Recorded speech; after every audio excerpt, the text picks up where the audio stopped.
the most sacred warriors of the Covenant, sworn shields to the Hierarchs and their council for millennia, even guardians of the Covenant itself. These were the Covenant Honor Guard.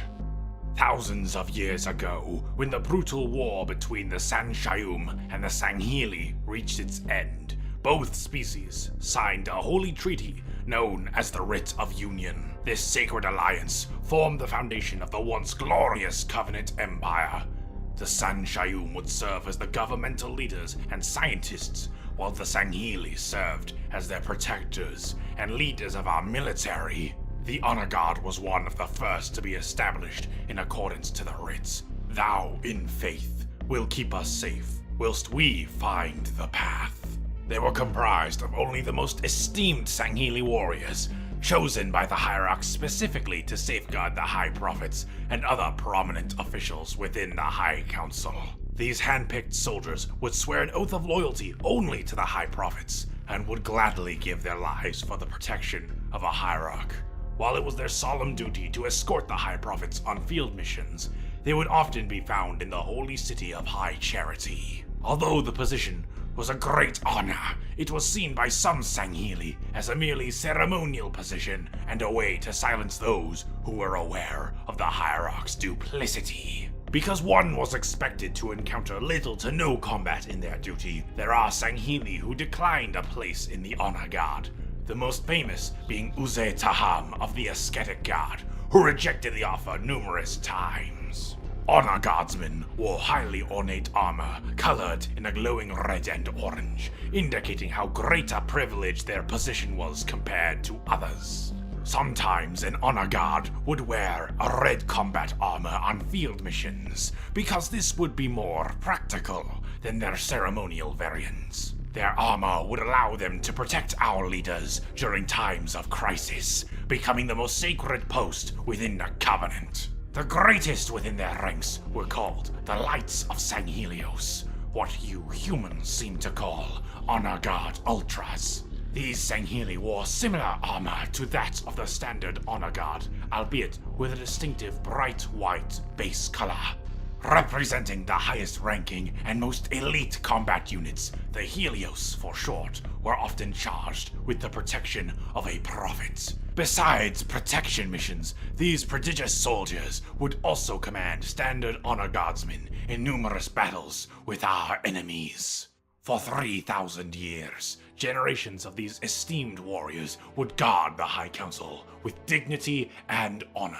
Even when the Great War with humanity began 33 yearly cycles ago, the gods shielded our prophets from the human vermin. But their stubbornness proved too strong for even the purest of our warriors, for they would claim the lives of some counselors during our holy crusade. Yet, near the end of our war against humanity, the High Prophet of Truth altered the long-held institution of the Honor Guard after the Prophet of Regret's assassination. He deemed the Sangheili incompetent in their duties and forged a secret alliance with the Jiralhane.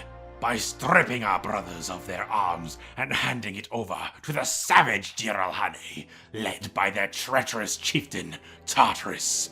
He then committed a terrible blasphemy neither myself nor my brothers can forgive. This decision, along with the later massacre of the Sangheili counselors, caused a rift between the Sangheili and the rest of the Covenant. Our only joy in this conflict was that those hairy apes fared far worse than we did, for they allowed the remaining 2 Hierarchs to fall during their duty as Honor Guards. Ha! And they deemed us incompetent. The Great Schism, as it was called, was a divide not only in species, but also of ideologies and loyalties. Many Sangheili found themselves truly isolated, with neither cause nor care to back any side, whether Covenant, Sangheili, or otherwise. For many, the allure of the Banished was the opportunity to serve a more purposeful and powerful new faction, an element that represented a shot across the bow of the established order that had failed their people one too many times. Repurposing their ceremonial gear and matching the martial prowess of the old Covenant Honor Guard, These now mercenary swordsmasters evoke the traditions and accomplishments of their forebearers in the service of the shipmaster Letvolier and his unconventional contract with Atriox and the Banished. Where they once served the Hierarchs with unquestioning loyalty, the Honor Guards now provide their honor and skill to only the mightiest of warlords. I fear for those who face these warriors on the battlefield, because now that they are free from their once sacred duty, this experienced and elite force have finally been unleashed.